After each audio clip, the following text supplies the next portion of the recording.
నమస్తే. ప్రస్తుతం మనతో పాటు ప్రభుత్వ విప్ ఆది శ్రీనివాస్ ఉన్నారు. ఈ నెల 26న ఎంతో ప్రతిష్టాత్మకంగా కాంగ్రెస్ ప్రభుత్వం 4 పథకాలను ప్రారంభించబోతుంది. సో ప్రధానంగా రేషన్ కార్డు మీద కొంత గందరగోళం క్రియేట్ అవుతున్నట్టు ఇప్పటికే ప్రతిపక్షాలు చెప్తా ఉన్నాయి. అందరికా కొందరికా కేవలం కాంగ్రెస్ ప్రభుత్వం అంటే కటింగ్ ప్రభుత్వం అన్నట్టుగా రుణమాఫీ కోత, రైతు భరోసా కోత, రేషన్ కార్డుల కోత అంటూ కేటీఆర్ ఓ ట్వీట్ చేశారు. ఇదే అంశం మీద మాట్లాడే ప్రయత్నం చేద్దాం. నిజంగానే కాంగ్రెస్ అంటే కటింగ్ల ప్రభుత్వమా? లే అర్హులైన అందరికీ కూడా ఇవ్వాలని చెప్పినటువంటి అసలు కోతల ప్రభుత్వం అంటేనే బీఆర్ఎస్. నిరుద్యోగ భృతి ఇవ్వలే, డబుల్ బెడ్రూమ్ ఇవ్వలే, దళితులు ముఖ్యమంత్రిని చేయలే, దళితులు 3 ఎకరాల భూమిని ఇవ్వలేదు. అసలు కోతల ప్రభుత్వం ఏదైనా ఉందంటే అది బీఆర్ఎస్ ప్రభుత్వం. కమిషన్ల ప్రభుత్వం ఏదైనా నడిపినా అంటే అది బీఆర్ఎస్ ప్రభుత్వం. కమిషన్ కాకతీయ, కమిషన్ కాళేశ్వరం, ఈ విధంగా చెప్పుకుంటూ అనేక కమిషన్ బర్రెలు, కమిషన్ గొర్రెలు, కమిషన్ చేపలు. ఈరోజు ఒకటా రెండా వాళ్ళ 10 సంవత్సరాల పరిపాలనలో ఆ నలుగురే తప్ప అసలు ఎవరు అప్పుడు గది నలుగురు కనిపించి ఇప్పుడు గది నలుగురు అంటే తిట్ల దండకు మొట్టి పెట్టుకున్నారు వాళ్ళు. ఈరోజు రేషన్ కార్డుల ప్రక్రియ ఈ రోజు నుంచి ఇప్పటివరకు ఉన్న దరఖాస్తులను అధికారులకు పంపడం జరిగింది. 21 నుంచి 24 తేదీ వరకు గ్రామ సభలలో ఎవరైనా రేషన్ కార్డు లేని వాళ్ళు దరఖాస్తు పెట్టుకోవడానికి అవకాశం ఉన్నది. ఎవరు కూడా భయాభ్రాంతులకు గురి కాకూడదని చెప్పి మా పౌర సరఫరాల శాఖ మంత్రి ఉత్తమ్ కుమార్ గారు కూడా చెప్పడం జరిగింది. మా గౌరవ ముఖ్యమంత్రి గారి ద్వారా తగు ఆదేశాలు కూడా ఇవ్వడం జరిగింది.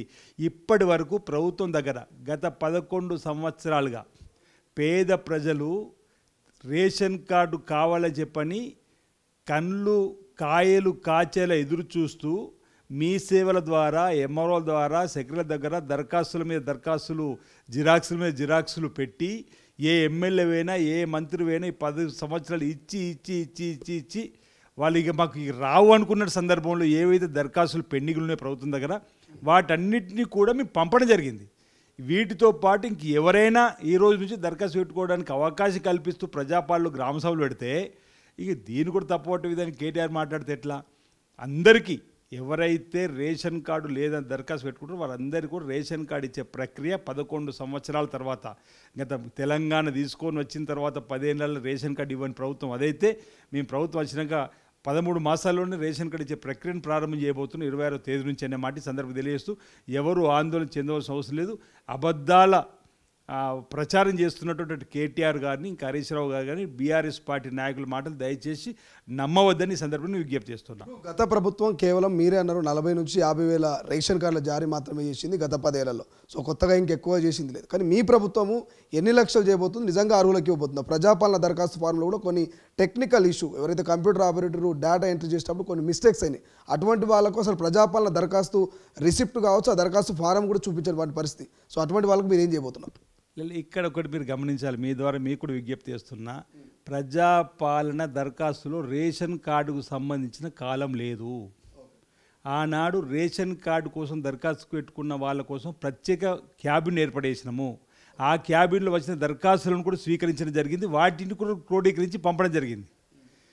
ఈరోజు అసలు రేషన్ కార్డుల ప్రక్రియకు సంబంధించి గత ప్రభుత్వ హయాంలో వచ్చిన దరఖాస్తులు కానీ, మేము ప్రజాపాలలో దరఖాస్తుల కోసం పెట్టిన రోజు ఒక క్యాంటీన్, ఒక స్పెషల్ క్యాబిన్ పెట్టిన రోజు వచ్చినటువంటి వాటిని తీసుకోవడంతో పాటు ఈ రోజు నుంచి రేషన్ కార్డులకు సంబంధించిన దరఖాస్తుల ప్రక్రియ ప్రారంభం కాబోతుంది. దయచేసి ప్రజలందరికీ విజ్ఞప్తి చేస్తున్నా, ఎవరెవరికైతే రేషన్ కార్డు లేదో ఇప్పటివరకు మీరు దరఖాస్తు పెట్టుకున్నటువంటి వారి వివరాలను ఈరోజు గ్రామ సభలు చదువుతారు.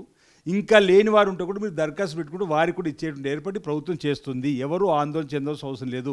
ఈరోజు కేటీఆర్ గారి మాటలను ఎవరు పట్టించుకోవాల్సిన అవసరం లేదన్నమాట చదువు తెలియస్తా ఉన్నా. ఇందిరమ్మ ఇళ్ళ పరిస్థితి అండి, గతంలో మీరు అన్నట్టుగా ఇందిరమ్మ ఇల్లు లేని ఊరు లేదన్నారు. సో ఆ రకంగా అదే రకంగా ఈ కాంగ్రెస్ ప్రభుత్వం నిజంగా ఇందిరమ్మ ఇళ్ళకు ఆర్థిక సాయం చేస్తుందా ప్రతి ఒక్కరికి? నేను గత ఎన్నికలప్పుడు ఒక సవాల్ విసిరినాం. ఇందిరమ్మ ఇల్లు లేని ఊరు మీరు చూపిస్తే మేము ఓటాడుకుంటుంటాం. అదే మీరు ఇచ్చిన హామీ డబుల్ బెడ్రూమ్ లేని ఊరు చూపిస్తే మీరు ఓటాడుకుంటుంటారంటే ఆ సవాల్ ఎవరు స్వీకరించలేరు. గ్రామాలలో, పల్లెల్లో కానీ పట్టణాల్లో కానీ ఇప్పటి వరకు ఆనాటి ఇందిరమ్మ కాంగ్రెస్ పార్టీ హయాంలో వచ్చిన ఇండ్లే తప్ప 10 ఏళ్ళలో ఎక్కడా కూడా, బహుశా పట్టణంలో అక్కడక్కడ కనిపిస్తుంది, పల్లెల్లో అయితే ఎక్కడ కూడా డబుల్ బెడ్రూమ్లు ఇవ్వలేరు. ఈరోజు గౌరవ ముఖ్యమంత్రి రేవంత్ రెడ్డి గారి నాయకత్వంలో, గృహ నిర్మాణ శాఖ మంత్రి శ్రీనివాసరెడ్డి గారి నాయకత్వంలో ప్రతి నియోజకవర్గానికి 3,500 ఇండ్లు ఈ 26వ తేదీ నుంచి ఇవ్వాలని చెప్పిన ఒక నిర్ణయం తీసుకొని ఇల్లు లేని వారందరూ కూడా ఇవ్వాలని చెప్పిన సంకల్పంతో ఇది ప్రతి ఏటా 35,000 ఇవ్వాలని చెప్పిన ఒక లక్ష్యంతో ముందుకు పోతా ఉన్నాం. ఇందులో ఎవరికి ఇల్లు లేదు అనేది ఇంతకుముందేమో బీఆర్ఎస్ ప్రభుత్వంలో బహుశా 1000 ఇండ్లు ఇస్తే అందులో 500 ఇండ్లు ఎమ్మెల్యే కోట, 500 ఇండ్లు ఇన్ఛార్జ్ మినిస్టర్ కోట. ఇక్కడ మేము కోట అంటలేము, నియోజకవర్గానికి 3,500 ఇండ్లు అన్నాం. ఆ 3,500 ఇండ్లు పేదలకు ఇచ్చే కార్యక్రమం. ఒక్కొక్కరికి 5 లక్షలు ఇచ్చేటువంటి కార్యక్రమం 26వ తేదీ నుంచి చేస్తాం.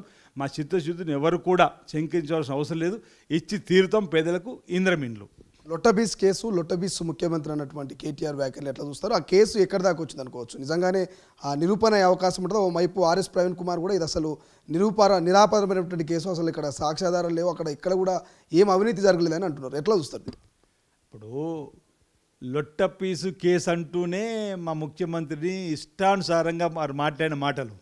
నిజంగా లొట్టపీసు కేసు అయితే ఎందుకు న్యాయ విచారణకు అడ్డుకునే ప్రయత్నం చేసినావు అంటున్నా. సరే, నేను పౌరునిగా నాకు ఉన్నటువంటి అవకాశం సద్వినియోగం చేసుకోవద్దా అంటున్నావు. సద్వినియోగం చేసుకున్నావు, పర్వాలేదు.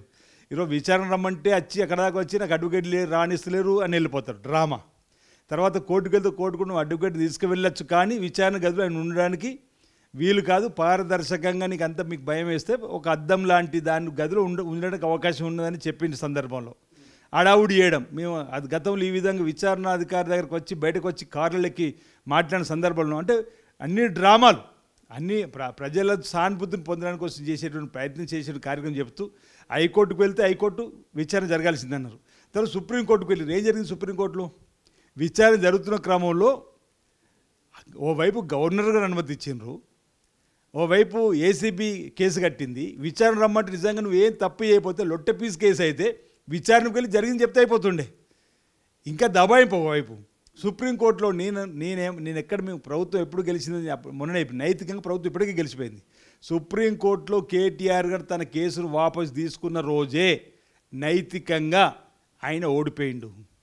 నైతికంగా ప్రభుత్వం గెలిచింది.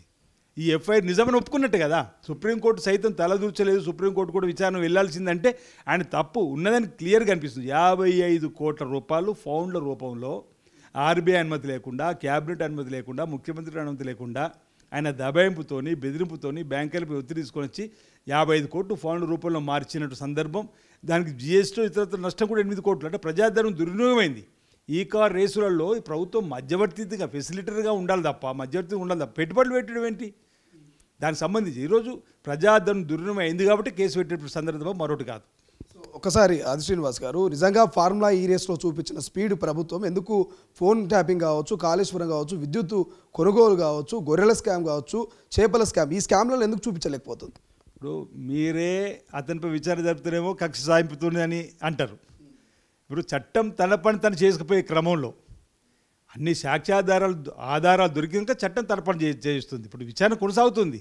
టెలిఫోన్ ట్యాపింగ్లో అమెరికాలో ఉన్నటువంటి వాళ్ళని కూడా ఏ విధంగా తీసుకురావాలని చెప్పినటువంటి ప్రయత్నం జరుగుతూ ఉంది. టెలిఫోన్ ఇది కాళేశ్వరం సంబంధించిన విచారణ కూడా కొనసాగుతుంది. ఘోష్ గారి ఆధ్వర్యంలో జరుగుతుంది. మీరు చూస్తూ ఉన్నారు ప్రతినిత్యం కూడా. ఎవరో ఇప్పుడు కూడా ఇంకో 2-3 పేర్లు ఇప్పుడు చెప్తా బాగున్నాయి. 2-3 కూడా ఏదో సమన్లు పంపించి వారిని విచారణ రమ్మంటారు. విచారణ జరుగుతున్న క్రమంలో వాళ్ళలాగా తలుపు చెక్కలు పగలగొట్టి అర్ధరాత్రి అరెస్ట్ చేయాలని చెప్పని కోరుకుంటున్నారా?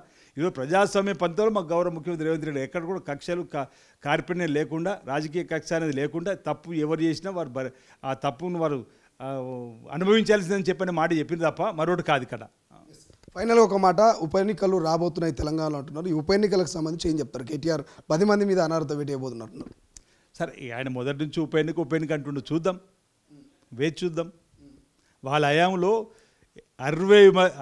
10 సంవత్సరాల పీరియడ్లో ఎమ్మెల్యేలు, ఎమ్మెల్సీలు, ఎంపీలు, జడ్పీ చైర్మన్లు, జడ్పీటీసీలు, ఎంపీటీసీలు ఎంతమందిని పార్టీలనే అప్రస్తుతానికి విలీనం చేసుకున్నటువంటి వాళ్ళ ఈరోజు మాట్లాడిన మాటలు చూద్దాం, ఏం జరుగుతుందో చూద్దాం. ఆ అంశంలో ఉప ఎన్నికలు వస్తే సిద్ధంగా ఉన్నారా మీరు? కాంగ్రెస్ పార్టీ అలాంటిది జరగడానికి అవకాశం లేదు. Thank you so much. ఇది ప్రభుత్వ విప్ ఆది శ్రీనివాస్ క్లియర్ చెప్తున్నారు. ఉప ఎన్నికలు వచ్చే అవకాశం లేదు, అట్లా జరిగే పరిస్థితి అని చెప్తున్నారు. కెమెరా పర్సన్ అజర్తో శ్రీశైలం, తొలి వెలుగు, హైదరాబాద్. ప్రపంచంలో ఏ మూల ఏ క్షణం ఏం జరుగుతుందో వేగంగా తెలుసుకోవడానికి తొలి వెలుగు వాట్సాప్ ఛానల్ని ఫాలో చేయండి.